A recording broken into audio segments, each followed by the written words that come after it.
faqamat Fatimatu, Siti Fatimah nangtung. Kemudian Siti Fatimah teh naros ka Kangjeng Rasul, ma amaluna, dupi amal naon eta awewe sehingga yu'adzabna bi'adzabin syadid, disiksa anu pohara jasa ya Rasulullah. Saur Kangjeng Rasulullah, amal mu'allaqatu bisyariha fa innaha kanat la tughatti sya'raha minar rijal.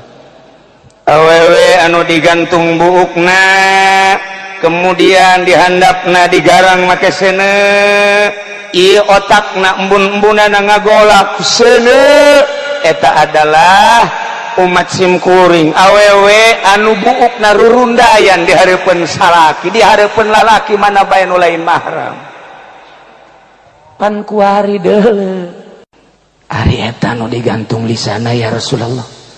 Wa amal mu'allaqatu bilisaniha anapon cak Kangjeng Rasul, awewe anu digantung lisana kemudian lak-lakana dicician ku cai panas, fa innaha kanat tu'zi zaujaha, eta mah awewe anu sok nganyerikeun lisana ka salakina. Coba eta awewe nu kos kitu cilaka 12, asal boga duit diusapan salaki, asal teu boga duit balik ka ditu gedean kanjut bae. Allahumma ya qadiyal hajat, Allahumma ya qadiyal hajat. Ieu teh kuring barang neuleuh tadi, oh iya ayatna laqad ra'a min ayati rabbihil kubra.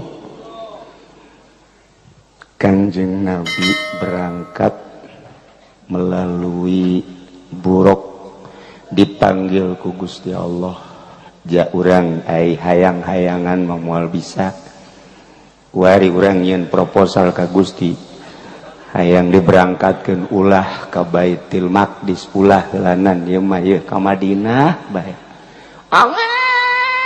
Oh, 12 tahun kaburu modar. Jamaah Bang Haji Yasin anu dek berangkat jeung kula, masya Allah nu geus paeh 5 teu bisa berangkat hese, lamun lain panggilan Allah ieu ka dieu ieu ka dieu, lain semata-mata nang urang panggilan Allah, dek dieusian ceuli ku hikmat-hikmat, dek dieusian mata ku hikmat-hikmat, dek dieusian sungut ku cau-cau aya teka bagian. Laqad ra'a min ayati rabbihil kubra, kanjeng ningali kana ayat-ayat kebesaran Gusti Allah. Kunaon eta? Ku beningna hati. Lain Kanjeng Nabi bae, umatna di mana bening bisa ningali ka Gusti Allah ku mata hate, di akhirat bisa ningali ka Gusti Allah ku mata ieu. Lamun para aulia Allah geus deuleu ka Gusti Allah kana kebesaran Gusti Allah ku mata hate, lantaran beningna hate. Deuleu sakumaha Kanjeng Nabi. Nah, Kanjeng Nabi teh imimiti berangkat Masjidil Haram ka Masjidil Aqsa, ti Masjidil Aqsa naik ka luhur ka Sidratil Muntaha, dedeleuan Kanjeng Nabi sebagai ayat-ayat Gusti Allah anu luar biasa geus didardirkeun ku Imam Dardir. Di Bukhari geus nyata, di Muslim geus nyata, uraian-uraian ulama ngajelaskeun uraian ucapan Kanjeng Nabi jelas. Ngan aya hiji bae geus peuting ieu mah ye nu sok dicaritakeun ku Sayyidina Ali, wa qala Aliun radhiyallahu an karramallahu wajhah. Cek Sayyidina Ali, dakhaltu ala nabi ana wa Fatimatu simkuring lebet ka Kanjeng Nabi sareng garwa simkuring Siti Fatimah putri Kanjeng Rasul. Barang lebet ka Kanjeng Rasul, masya Allah, kapenda Kanjeng Rasul teh yabki bukaan sedidan, keur nangis pohara nangisna pohara. Fakultu cek Sayyidina Ali, fidaka abi wa ummi ya Rasulullah, mayubkika, naon anu nganangiskeun ka tua? Qala saur Kanjeng Nabi, ya Ali, lailatan usriya bi, ketika peuting diisrokeun simkuring, ra'aitu nisaa ummati yu'adzabna adzaban syadida. Simkuring ningali ternyata horenganan nu loba disiksa di neraka jahanam teh awewe umat kula. Na iyalah laqad ra'a min ayati rabbihil kubra. Kangjeng Nabi ditinggalikeun berbagai ayat-ayat Gusti, di antarana Kangjeng Nabi didelekeun ka sorga, bahkan Kangjeng Nabi ngalengkah ka sorga. Ditinggalikeun ka neraka, bahkan Kangjeng Nabi aya cicing di tengah neraka. Ningalian saha ieu nu panglobana ahli neraka. Ya Allah ya Rabbi, korenganan sarwiti. Ambalaya di neraka awewe malulu Gusti. Allah nu cek rusi hadena aing teh jadi awewe can puguh tekan neraka nya lagi. Awas ya, tas awewe lalaki ya, awewe heula.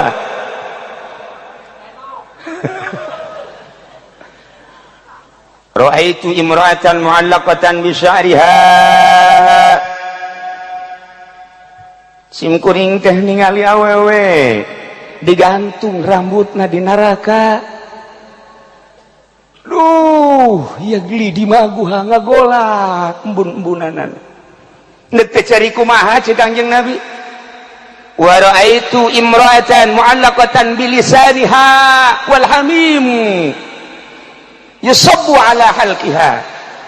Belah dia aya awewe deui digantung letahna. Sementara cai panas dikucurkeun kana lak-lakanana. Dek teu kumaha cerikna. Wa ra'aitu imra'atan yusaddu rijlaha ila sadiha wa yadaha ila nasyatiha. Aya awewe anu digantung di talian di bagudet, sukuna datang ka susunat, leungeunna datang ka embun-embunanana. Wal malaikatu yadribuna ra'saha, sementara malaikat ngeunggelan sirahna di maqami aminan nar, maka pentungan tina seuneu. Deuk kumaha teh ceurik da Ali. Wa ra'aitu imra'atan wajhuha wajhu khinzir wa badanuha badanu himar. Aya awewe deui aneh, ari beungeut na ieu beungeut babi, aya awakna awak himar. Dek kumaha teh carikna terakhir wa raaitu imratan ala suratil kalbi. Awewe rupana kos anjing bae. Kos anjing kumaha teh carikna Ali.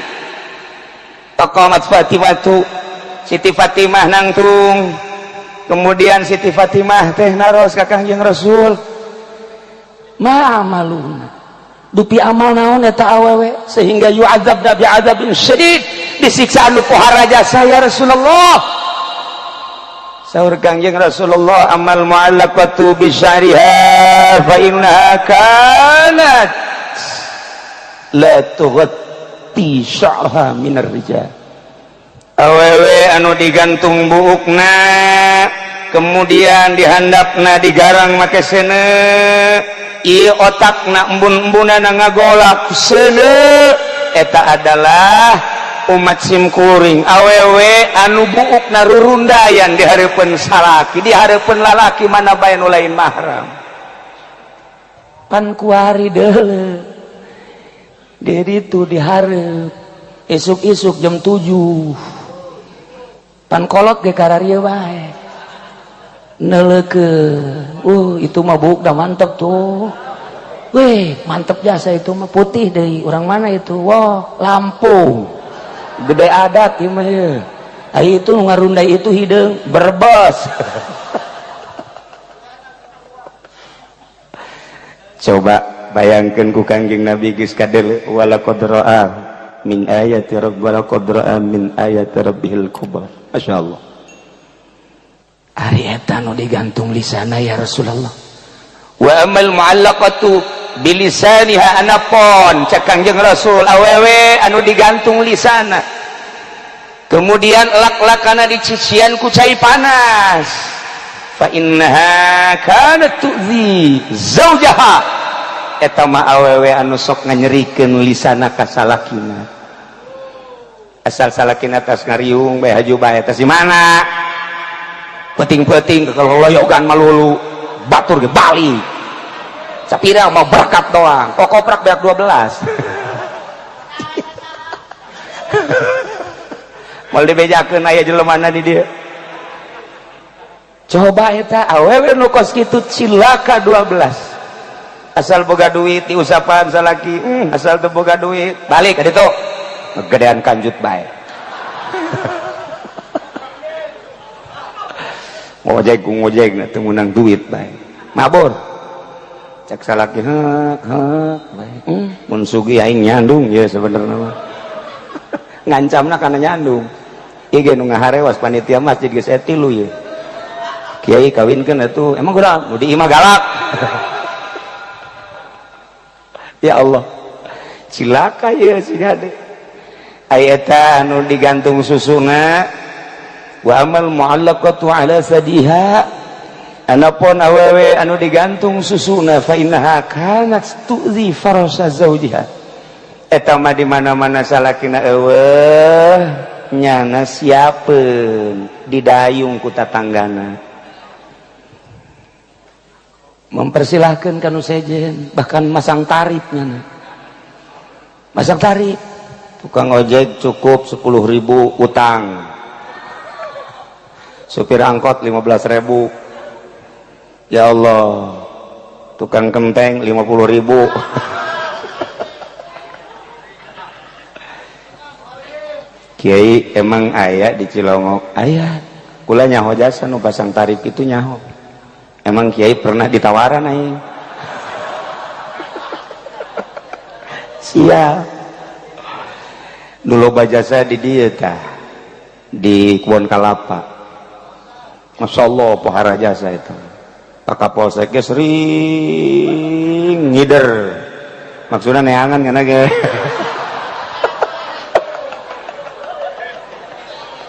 Geus teu pareres ya. Lah ulah sok bos sombong atuh kan di deule di ditu yang subur geja kos kitu. Atuh silut pike pan kos kitu. Atuh meureun nu dariuk dieu ge asana atuh lah. Yang teu kanyahoan we. Is mudah-mudahan udah diuk dieu teu amin ya rabbal. Ngan hayang doang. Kakarak endek doang. Mudah-mudahan ulah jadi. Lamun kukula dibukakeun bukuna di Pemda lillahi ta'ala nya. Nya kula.